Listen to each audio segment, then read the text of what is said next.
Welcome to the Experience Etiquette. My name is Sarah Dietrich, the Senior Content Marketing Manager at Appcues. I'm Elana Heffley, and I'm the Director of Customer Marketing here at Appcues. Why did I wave? The Experience Etiquette is where we have people who are working on building experiences in app and in their product for their customers. They will often face problems or sticky situations in their day-to-day. They write in, and Elana, since you are so deep in the weeds, you give some advice, some guidance, what they should do next, the right way to go about something, or a way to keep something focused, contained, and actionable, all in the service of experiences that end up driving growth for these companies.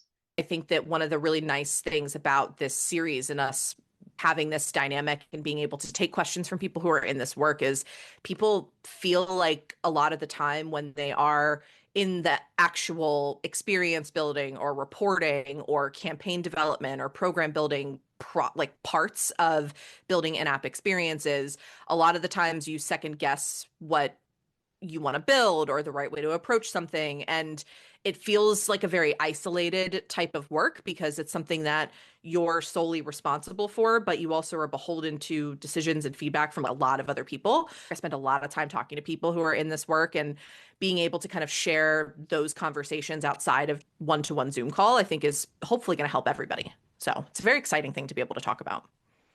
You sound very excited. I'm super excited. I am actually. I know it's very serious, but the thing that's really nice is that in the conversations I've had with customers and even with our own teams who use Appcues, and we struggle with a lot of the same problems that a lot of our customers and a lot of just people who are doing this work struggle with, and being able to just share vulnerably, this is a problem that we're having too, or this is a problem that a lot of other people are having. I feel like it's just a really good way to show people that you're not alone, that there are other people that you can bounce ideas off of. Cheers to that. The Experience Etiquette. Cheers to that. That blurred. That was terrible. Dear Experience Etiquette, I'm a lifecycle marketer. Part of my job is in-app messaging and onboarding, but I don't actually control everything that shows up for customers.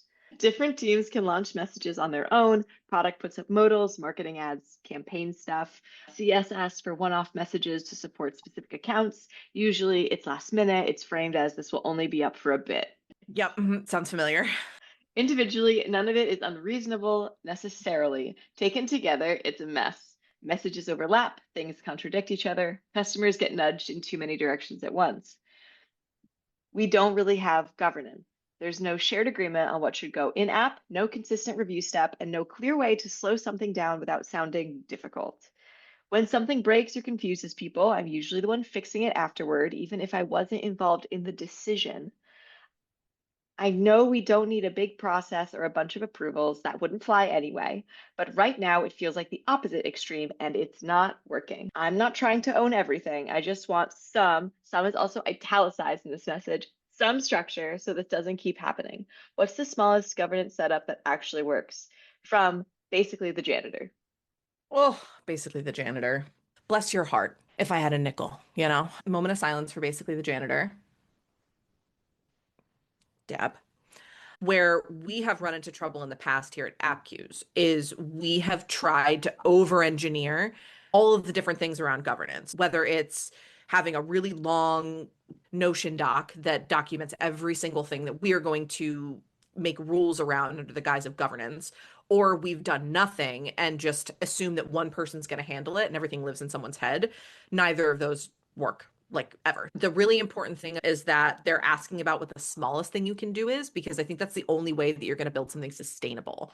Having a representative from product, having a representative from our CX team, I represent the marketing side, and having someone from engineering just like in the loop. And then that core group of people are the ones who are, as a team, responsible for knowing what that purpose is, reinforcing the rules, helping with QA, people that you can bounce ideas off of is really, really helpful. In terms of what's minimally necessary, having very simple guidelines for what experiences get created, when you actually create them. And you can even map those creation guidelines to product launch tiers. How intrusive does something need to be? How long does it need to stay up? And having a group around QA so that way it doesn't bottleneck. Because I think one of the other big issues with governance is that you can very quickly run into single person point of failure. And by having some rules of engagement around QA will make it so I don't have to approve everything. The other thing too is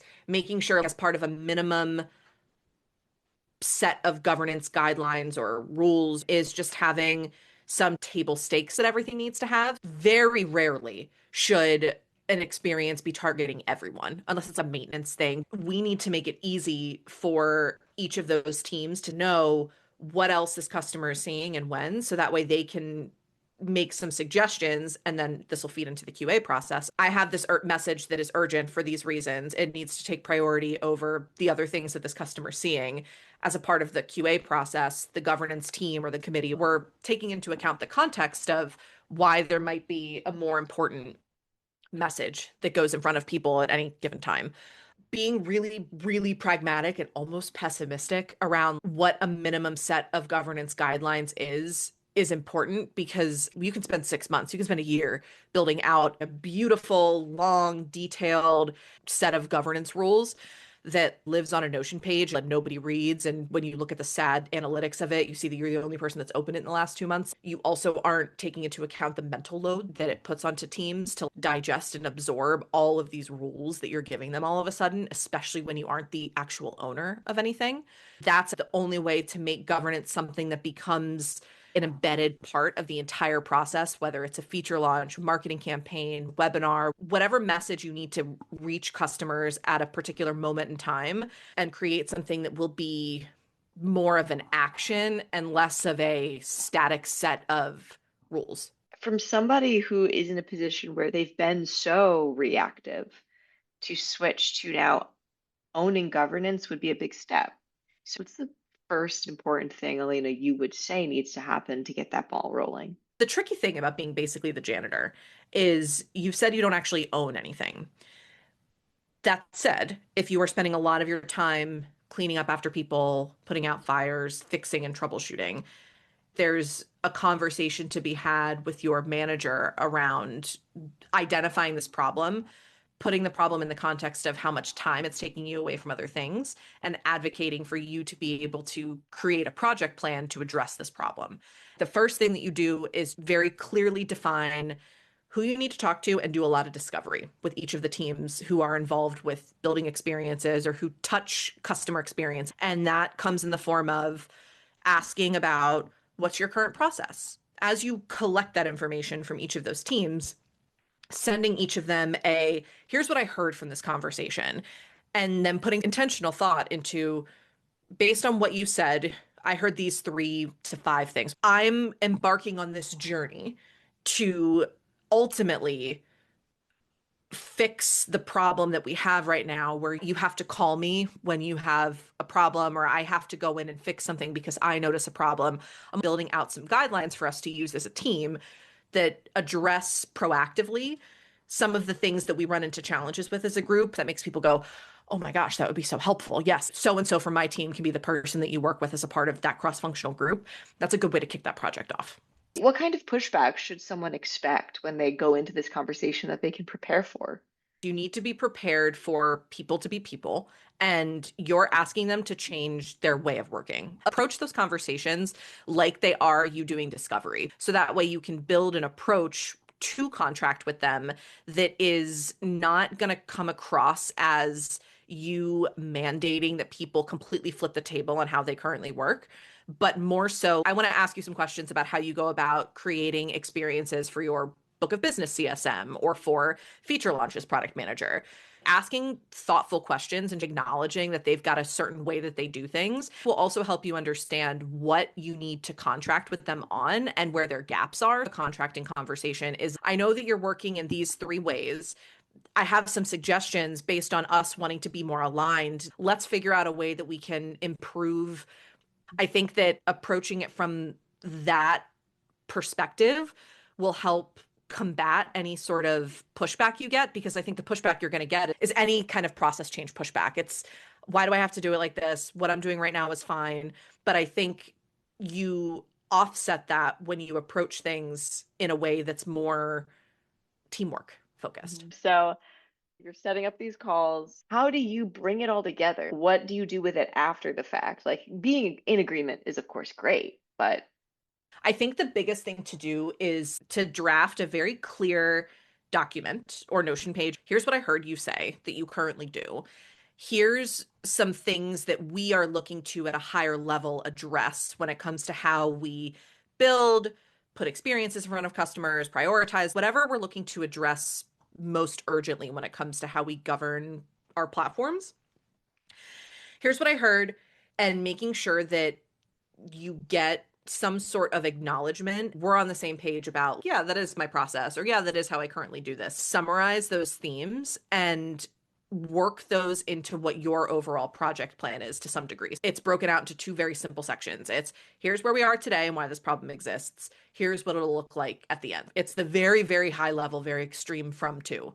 I think that you also do need a Slack channel for this work stream because in order for this to be something that is an embedded part of how teams engage with customers, it has to be something where people have a place that they can go to ask questions, because if you don't create that space, they're going to continue to go off and do their own thing, and then you're going to still end up being the janitor. If people understand that this is one place that I can go to do this one particular thing that's a part of my job, and they understand what to expect within that Slack channel, it does a lot to alleviate some of the almost automatic eye rolling that people do when yet another Slack channel gets created. Because if people know this channel is for this one thing, this is what I do when I get there, this is the type of engagement I can expect to get, and then I can get the hell out, it will make changing the behavior a lot easier. the governance isn't just, it sounds like a living document. It sounds like it's a behavior change. Yeah, exactly. The purpose of that document isn't for everyone to have to read the entire thing. It's for you to be able to reference when there are questions, decisions that need to be made, when there's prioritization confusion, when there's who do I go to for what.